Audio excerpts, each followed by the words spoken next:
Welcome, everyone. I'm Mike Mershazadeh. And I'm Ashley Ward. And you're listening to the What Matters podcast, and our mission to spotlight top RIAs, wealth managers, and investment professionals who are redefining wealth management. Join us as we dive into their journey, strategies, and insights. Whether you're an investor or an inspiring pro, this is for you. Get ready for impactful conversations on the What Matters podcast. Hey, everyone. Welcome to another exciting episode of the What Matters podcast, where we dive deep into conversations with industry leaders who are shaping the world of finance and beyond. I'm your host, Mike Mershazadeh. And I'm Ashley Ward. And today we're honored to have Kent Kramer, Chief Investment Officer at Foster Group, joining us out of Des Moines, Iowa. With over 30 years of experience in investment operations, trading, and client advising, Kent brings a wealth of expertise to the table, and we're happy to be interviewing him today. Welcome to the show, Kent. Thanks for having me. Glad to be here. Well, we're super excited to have you on the show today. Let's just dive right in. So, Kent, let's kick off by exploring your extensive journey in the investment landscape. Could you walk us through your background in finance and your various roles that led you to your current position now as Chief Investment Officer at Foster Group? You bet. It's a little convoluted way to get there. I went to the University of Iowa and graduated with a degree in finance. And then promptly moved to Southern California with my wife and played in a rock band for 3.5 years. Oh, no way. What instrument do you play? Yeah. I'm a bass guitar player.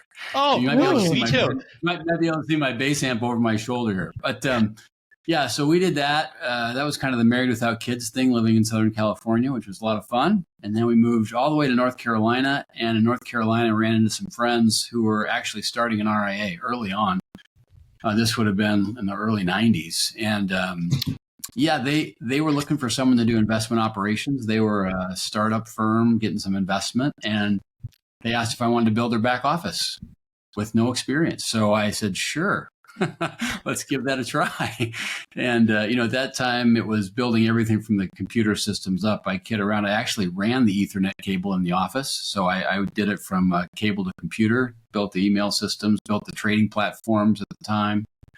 But I did really learn a lot about the industry. I think coming from the back office forward is a great way to understand how the industry works. One of the guys that I worked with, Vince Burley, who's now the president at Vident, they're an ETF provider. What he said to me when I was kind of learning this, he said, if you know how the money moves, you pretty much understand how the industry works. And he was really right. Once you understand kind of the plumbing on how the money moves, you start to understand how, at least structurally, the industry runs. So that was a great experience for me, building the operations. I got a CFP at that time, a Series 7, because we needed that at the time as well. Started to do some client advising, and then we had some family issues that made it a little more important for us to be moving back to Iowa. So we moved from North Carolina back to Iowa. I was in the trust department for a while as a portfolio manager there, and then moved to Foster Group in 2001. Was pretty much a lead advisor for high net worth individuals for a number of years before moving into the chief investment officer role about 7 years ago. So that's pretty much been the path to get here, and it's been great. And the nice thing about having been an advisor for 20 years was you really understand, I think, that investing is a lot about behavior. It's, there are great portfolios out there, but when it comes to investor success, behavior is the key. So you moved into the CIO role in 2016? Yep. Mm-hmm. And so let me ask you this. You've been at Foster Group now, over 20 years? 23 years? 24. Yeah, it's my 24th year. Yep. Wow. And so if you don't mind me asking, are you a partner of the organization as well? Sure am. Yes. Yeah, we're a shareholder. We're fully internally owned. We plan on staying that way. That's a value for us. Yeah. Really cool. How many total partners are at the organization at now? Yep. We have 24 shareholders and 81 employees. Our founder, Jerry Foster, back in 2003, 2004, I don't know how he saw the writing on the wall, but he got way out in front of the industry in terms of succession of firms. And I think it was important to him to be able to transition the firm from his ownership to the next generation ownership. So he started doing some sales of shares early on, way before anybody else, I think, was really thinking seriously about doing that. Part of the reasons I think people weren't thinking about it is the industry was extremely profitable if you're the owner of the firm. And so, it's kind of giving up a little bit to sell some shares and bring other people in as owners early on. He brought 4 of us in the first 2 years of that period. And then it just kind of set the path for the firm to how we're going to do internal succession. It's been really, really successful for us. I think it's made it possible that we can actually say we have a goal to be internally owned and multi-generational for as far as we can see. We're pretty committed to that. So we keep looking for how do we bring new shareholders in. So let me ask you this. Very cool. You guys have grown the firm now to around $3.5 billion of AUM, if I'm not mistaken. Yep. Wow. That's right. Mm-hmm. Wow. And so how have you guys impressive. gotten there? That is impressive. How have you guys gotten there? Have you gotten there through? Well, the markets certainly help. I think as Buffett talked about, the tailwind of the U.S. economy is helpful to a lot of businesses, and certainly that's true in the AUM and investment management business. Sometimes the best thing you can do is just get out of the way.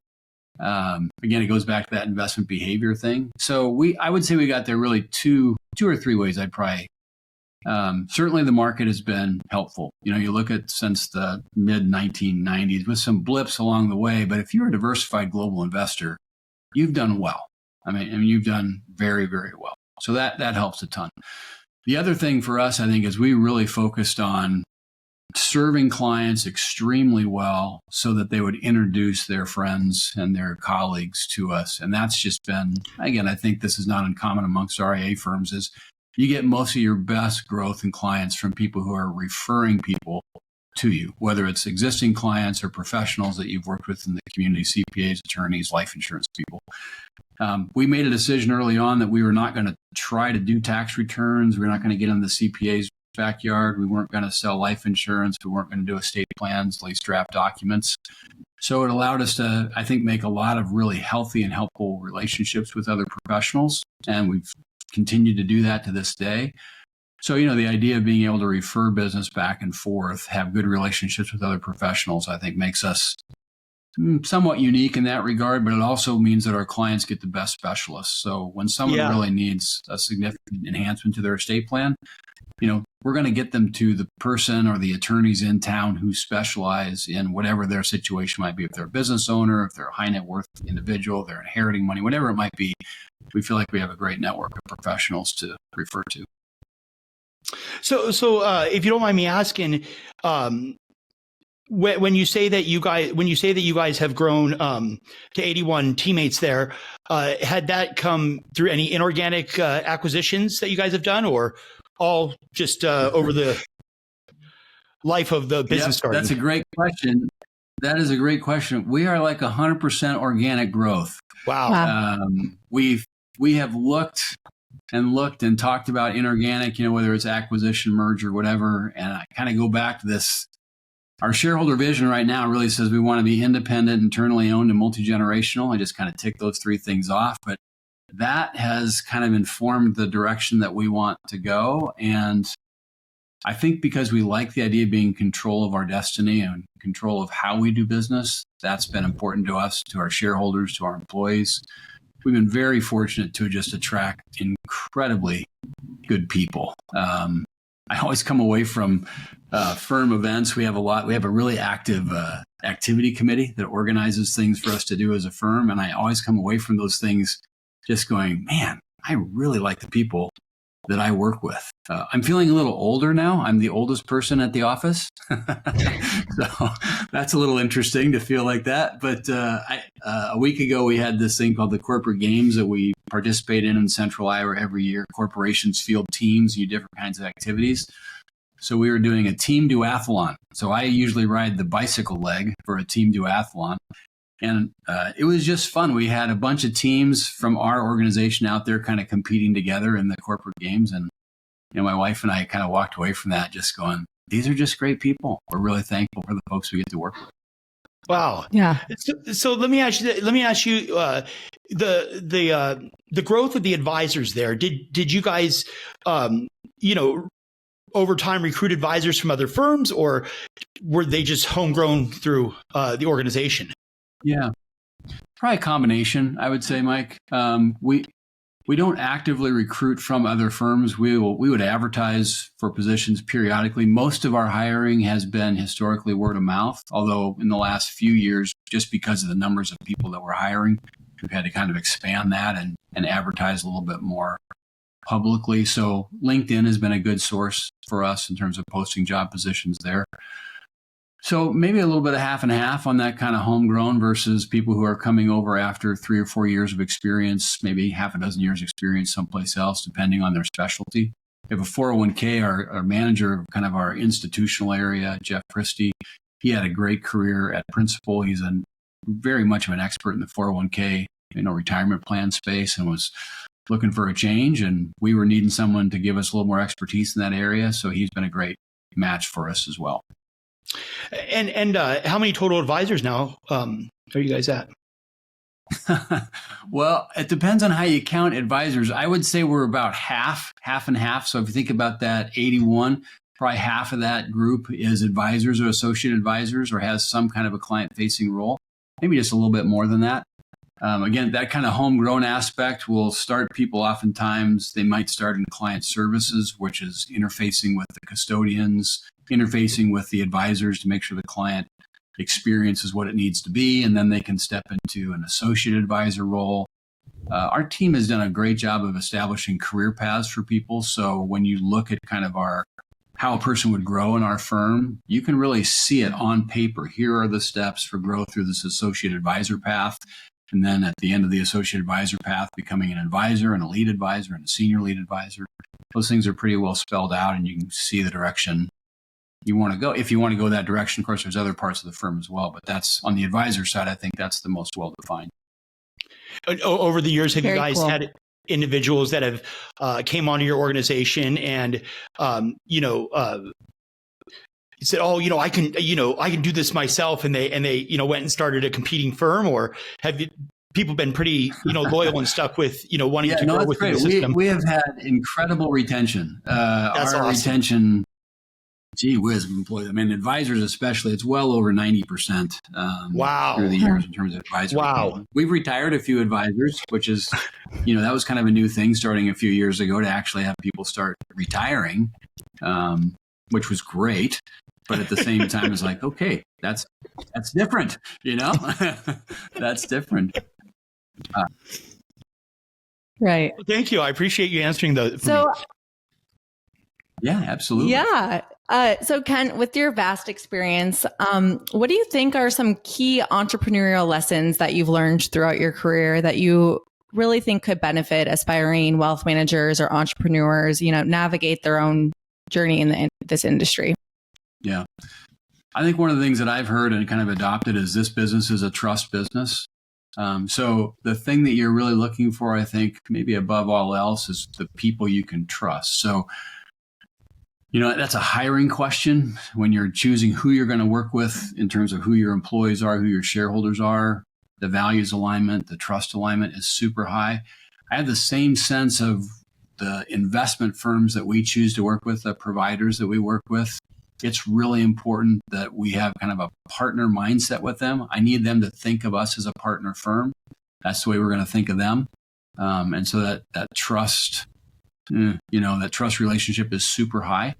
And then with clients as well, I think that's probably where that starts in terms of this is a trust business. The client ultimately makes a decision, I think, to work with your firm because they trust you. You're asking them to give you a lot of authority, a lot of influence over their financial future. Mm-hmm. And so the degree to which they trust you, how well you know them and serve them, that just makes a huge difference. I think if people do that well, the opportunity to grow just happens. Again, because kind of this word of mouth thing, if you really serve people well, that can set yourself apart in the community that you're working in. The other thing that I'd say personally is patience is a big deal. I think some people are really in a hurry to grow. You want to grow, you have to grow. I mean, there's reasons for that. Financially, the firms need to grow to continue to expand their team and their offering and things like that. At the same time, if you get impatient, you try to get out in front of yourself. Either you're kind of over-promising, you're trying to deliver things you don't have the expertise to deliver, maybe your infrastructure isn't up to what you're trying to do. So your marketing message runs way ahead of your ability to deliver. I think just a little bit of patience there. Also, just patience in terms of knowing who it is you want to work with as a client.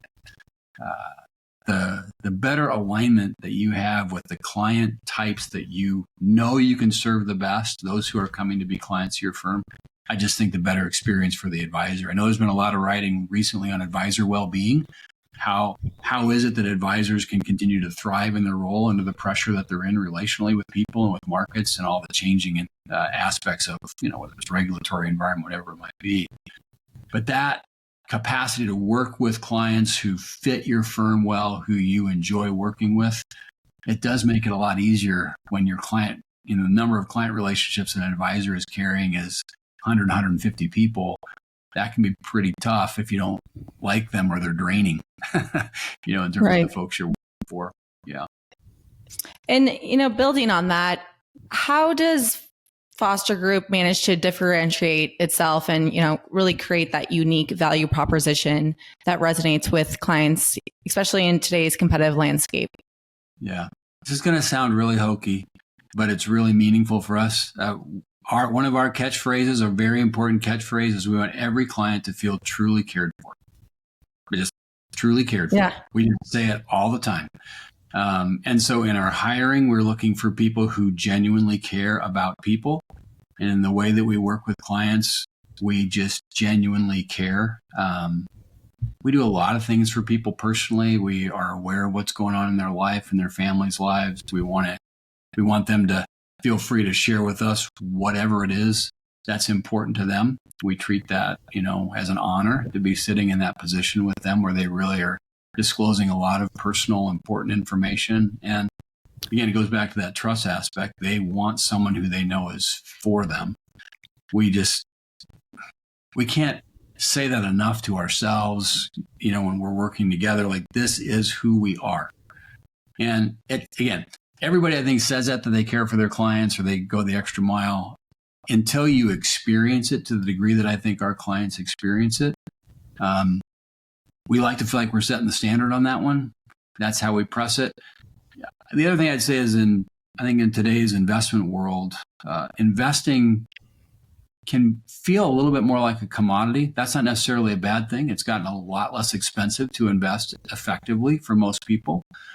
So it's in the planning aspect. It's really like, okay, making sure that the plans that we have in place, that there's a portfolio that fits, that is constructed according to their plan, but then that we are really, really engaged in making sure that those steps that they've said, hey, this is what's important to me, this is what we want to have happen, that we're the ones helping to make that happen for them as much as we possibly can.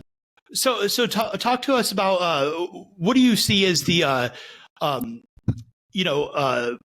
5-year plan for Foster Group, and where do you guys see yourselves in the next 5 years?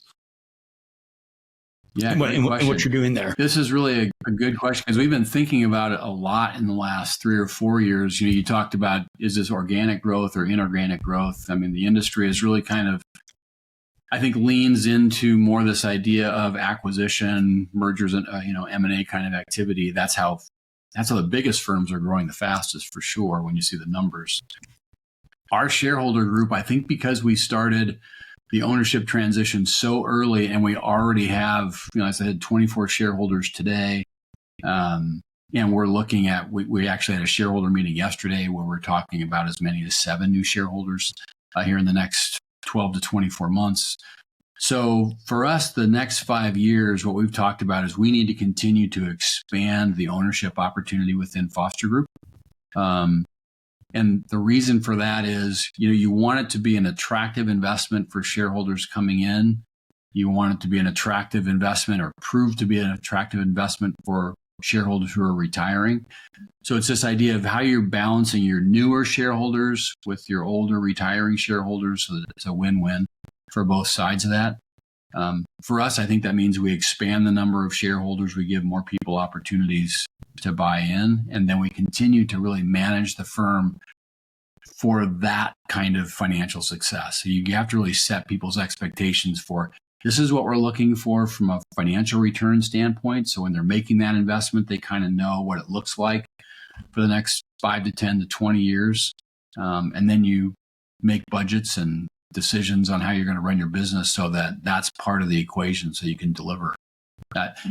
As long as that investment opportunity continues to be a great opportunity for people buying into the firm, I think firms like ours can continue to be independent and internally owned. But it really does require a balancing of the interest between the newer shareholders and the older shareholders and not favoring one over the other, which is, as a board member for Foster Group, that's a huge deal. So, your board, whoever it is making those decisions, they really have to keep every generation of that firm ownership in mind when you're thinking about, all kinds of decisions in terms of how the firm's going to be run, but especially financially. So our hope there is, we continue to grow the shareholder base, and then we continue to exercise every way that we can to grow organically in terms of attracting new clients. We have multiple offerings, directed at different types of clients. We have an institutional arm to the firm that works with nonprofits and foundations, as well as retirement plans. On the individual side of the business, we work with what you'd think of as maybe a family office type of a client. We call that Select Wealth. Then we have our Signature Wealth, which is more traditional wealth management. And then there's a group, Core Wealth. That's for young accumulators, people who are just kind of getting started, maybe don't have as much assets accumulated, and really don't have as maybe a complex of a plan necessary for now. And also maybe they're more comfortable with just a digital engagement. So the advisors who are working in that Core Wealth side, they're doing most of their meetings just like this. This is how they're meeting with clients, how they're answering questions. Whereas you move up the ladder in Signature Wealth and Select Wealth, I think it's a little bit generational, but maybe also to the degree that things are more complex. Those people tend to want to meet a little bit more in person and maybe a little bit more frequently, just to make sure the things that they need to happen are happening. They might value that relational connection just a little bit more. So those are the way we kind of break down the offerings in our business today. And so for beyond Foster Group. Oh, sorry about that, Ashley. Oh, so go ahead. For some of these newer shareholders that are coming on, how do you guys divvy up the equity there? I take it, are individuals that are retiring, are they forced to sell, or how does that work? Yeah, it's a great question. Yeah, like most firms, we have a buy-sell agreement that has those kinds of things specified in it. As long as you're a full-time shareholder right now, you can continue. As long as you're a full-time employee, you can continue to hold your shares. Gotcha. We're kind of looking at how that recycling of shares happens. We have a few. So like myself, I'm nearing retirement. So somebody like me, I'm risk averse. As an investment manager, I'm risk averse. So I start to think about, well, how do I average out? And so, you might start to sell a little earlier pre-retirement just because you want to sell at different periods based on what the share price might be in the future. The other side of that is, you want to have shares available for incoming shareholders. So I think the model really started with our founder, Jerry Foster, who he just chose to sell much earlier than he would otherwise have been required to do. I mean, the guy founded the firm. He took the risks. He made things happen early on. But the model that he put in place for sharing ownership, not for free, it's a purchase, but he could have kept it all to himself and he didn't. So I think our model as shareholders at Foster Group is, hey, that's the way we want to think about this. We want to think about and contribute to this multi-generational idea. So no one's able to hold them, for life. No one's able to hold them and not be working full-time or contributing full-time in the firm. We also put some caps on in terms of percentage ownership, and I think that cap's actually going to go down because as we increase number of owners, the amount that any one person can own just necessarily goes down unless you really want to have a concentrated owner, which we prefer not to have. Thank you. And so beyond Foster Group, what are your predictions for the future of the industry, the future of wealth management? Any emerging trends or disruptions you foresee shaping the landscape? Yeah, I thought you were going to ask about predictions for the market. My patent answer for predictions for the market is my crystal ball looks incredibly like a bowling ball, very opaque. Yeah, I think in our industry, I think you're going to see two things that are going to continue to happen. I do think the M&A environment will just continue to be big. Part of the reason for that is, like in other areas of the economy, there's a lot of private money looking for places to go, looking to invest in different kinds of things. Public markets have shrunk a little bit in terms of the number of companies that are even available in public markets. So you just see more and more private market transactions.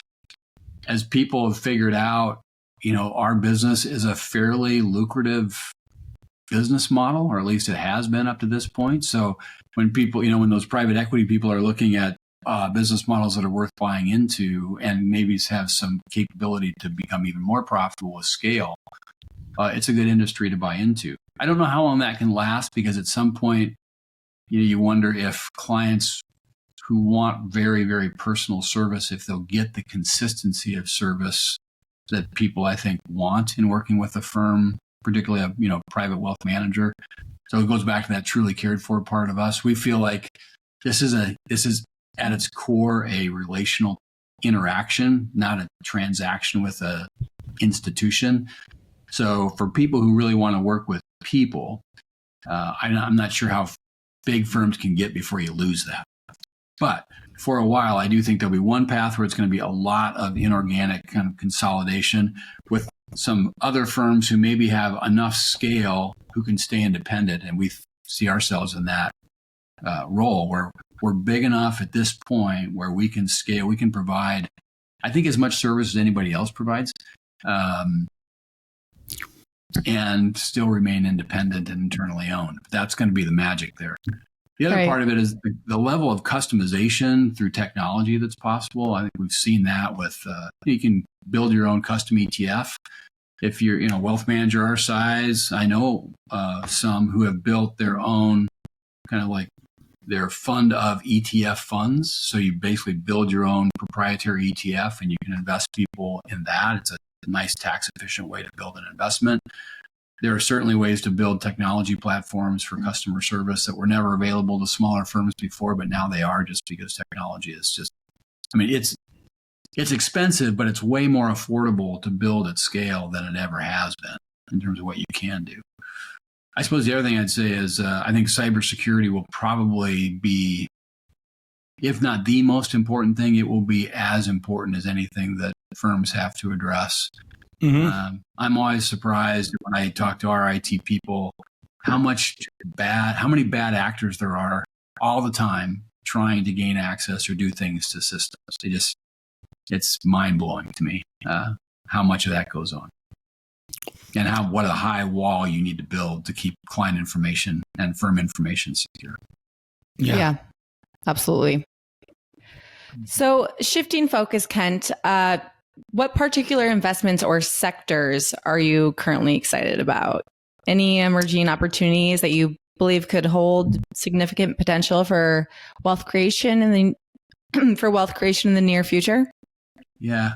Well, I'm an optimist by nature. I think if you're an investor, you have to be an optimist, hopefully an educated optimist.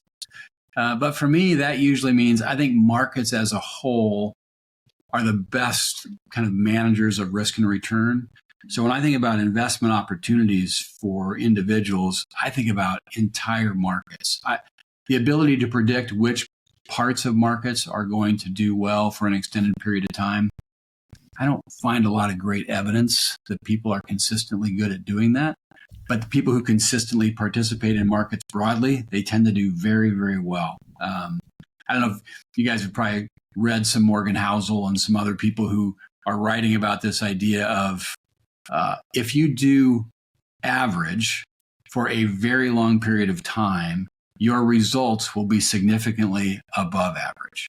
So in any given year, if you do an average return, you might go, not so great. But if you return average or slightly above average for 20 years, you're going to beat everybody.